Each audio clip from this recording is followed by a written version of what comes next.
Hi there, Gemini. I hope you guys are doing really well. Thank you for your patience. This is a general energy reading for you for February 2025 here. Okay. These are general messages. Not everything's going to resonate for everybody, but take what does.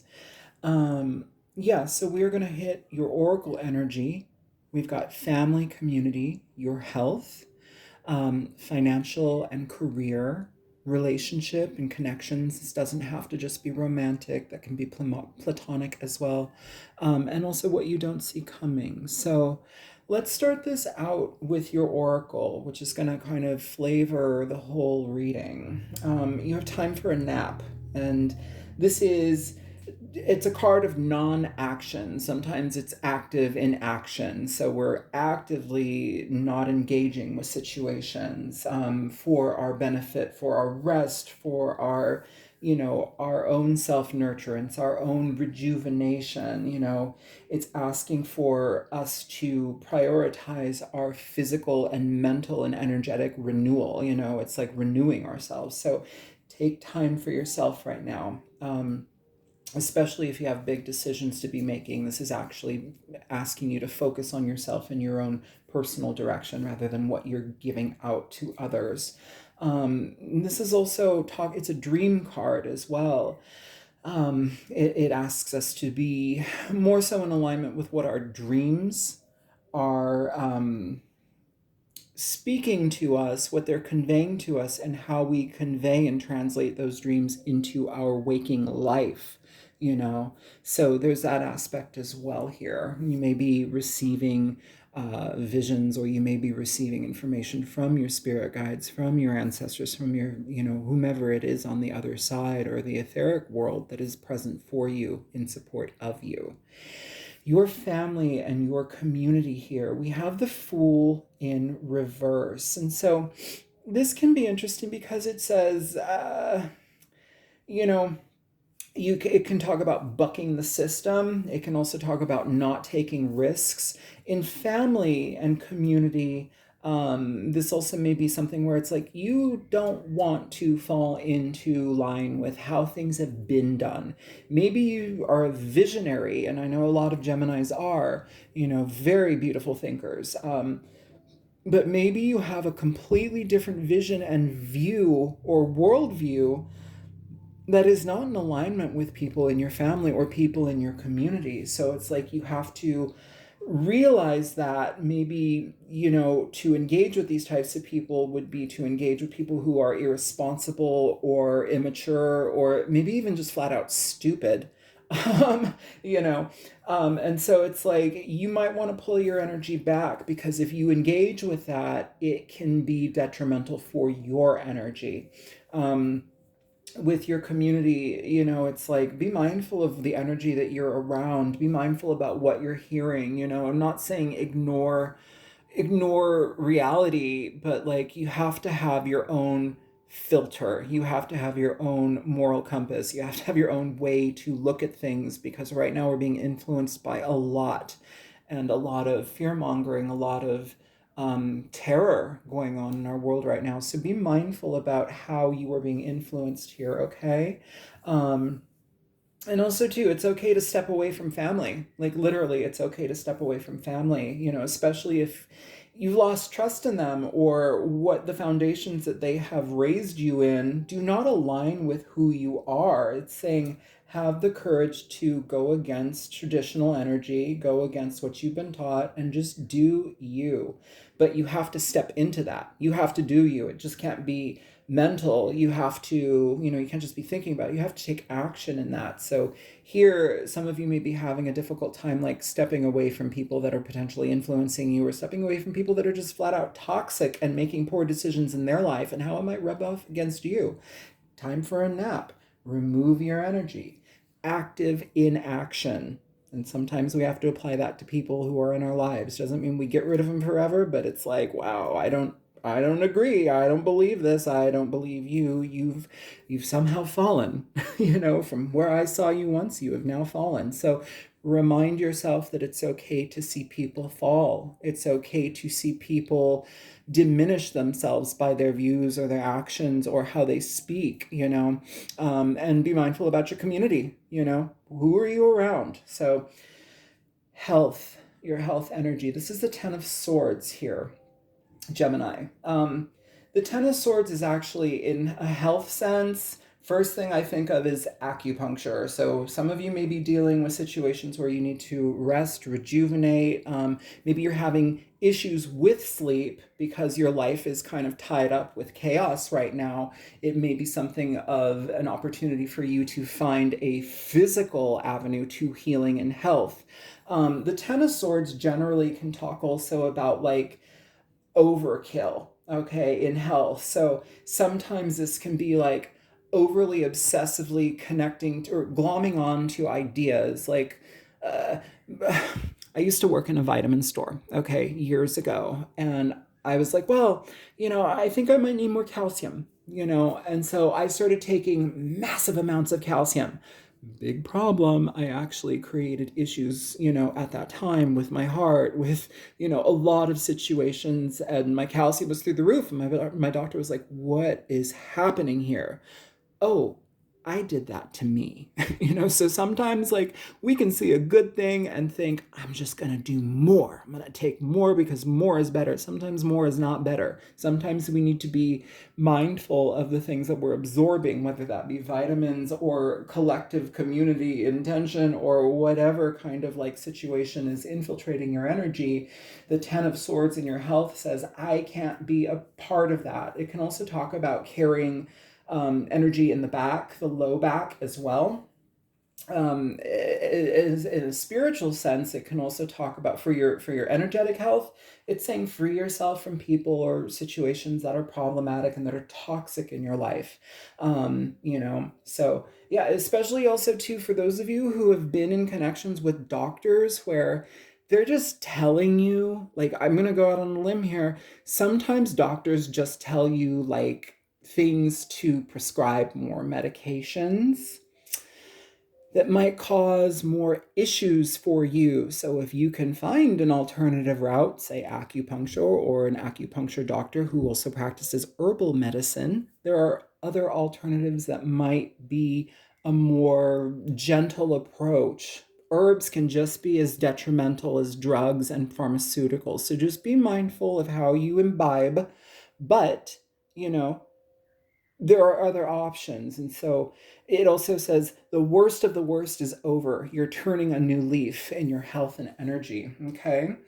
With your financial and career, you have the Sage of Crystals. This is the Page of Swords. So the Page of Swords, you may, in your work situation or your career, you may be having to stick up for yourself. You may be having to share your opinions, or maybe you're seeing something wrong, or maybe you're seeing other people that are having very like skewed views. Here you're speaking up about what is integral to you, your integrity, your truth. It's like you cut through the illusion because you're not going to support delusional thinking, and you will come with facts, if you're going to be challenged. So it's like having the facts ready. Do your due diligence, have the information ready, and present it that way. It can also talk about needing to study more in your career. So maybe you guys are taking uh, time to educate yourself. Maybe you're taking time for a course or a continuing education course. This is in support of you learning more. So, sometimes in a career or financial world, it can talk about speaking up before something goes wrong, and justifying how you're doing things, or it can talk about educating yourself so that you can be even better in your career and your field. Okay. And here too, the next card, for your relationships and your connection energies, you have the Five of Worlds. Worlds in this deck are worlds in this deck are pentacles. I'm sorry. The Five of Pentacles. Okay, we're going to read this a couple ways. We're going to read it positively and not so positively. First of all, not so positively. It can talk about situations where, like, you may feel that you're at a loss. You may feel that you are disconnected from people. You may also feel like you don't have enough money to date. You don't have enough money in a relationship, and it's causing issues surrounding that being a factor. On a positive note, if you are single and you're looking to date, this can talk about you being at a particular time in your life where you're kind of ground zero. You're rebuilding your life. This doesn't just have to mean finance. This can also talk about starting from zero, and connecting with a person where you both join your energies together to create more, right? Um, and with the Five of Pentacles, if you view each partner as new partner as the Five of Pentacles together, you have the Ten of Pentacles. So it's something that could be moved towards and worked on. If you are single as well, the Five of Pentacles can also say maybe we're having like a victim mentality, or maybe we're not seeing that we have more power in our lives, and that we're letting anxiety and worry and the fear of loss like kind of dictate our emotions. It's kind of giving an Eeyore energy. Do you remember Winnie the Pooh and Eeyore? How Eeyore's, oh, it's kind of sad. Everything's kind of gray. Oh, life sucks, Oh, I just gotta slog through to the next day. Stop. Like, you have to learn, if that is the case, that like your view and the way that you perceive life dictates your experiences in life. I'm not saying pretend to be happy and bubbles and joy and everything's cupcakes, because it's not. But when you can really kind of like hone in on, oh, maybe my view is actually kind of like, I'm tailoring my life by my views, and maybe I should kind of pick up on a different way to see things. Maybe I'm not really an outsider in love. Maybe I feel that way, but how can I help myself to feel better incorporated with other people? How can I feel ready for love? Because the Five of Pentacles in a love sense can be a positive card. Okay, it's from the beginning.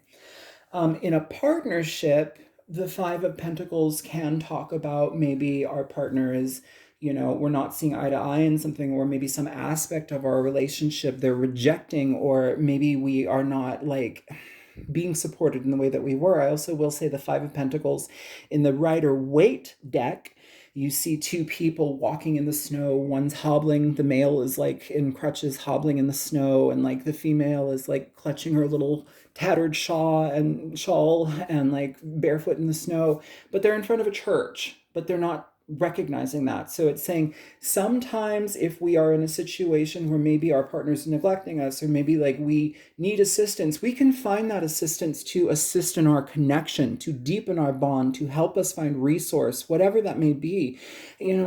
Some relationships need help from external forces, and that's okay. Whether that's therapy, whether that is financial assistance, it can be any matter of things, but you have to actively seek it, especially if you feel that a relationship is needing some extra help. So if you and your partner at this time are needing a little extra support, ask for it, seek it out. I promise you, it's out there. And don't reject each other. Don't go cold on each other. Embrace each other, especially if you are both in a situation or position in your lives where things are looking kind of down and out.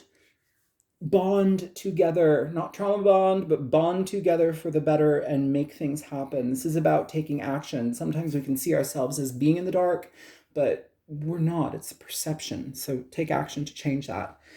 In regard to what you're not seeing, okay, what you don't see coming, you have the Six of Cups in reverse.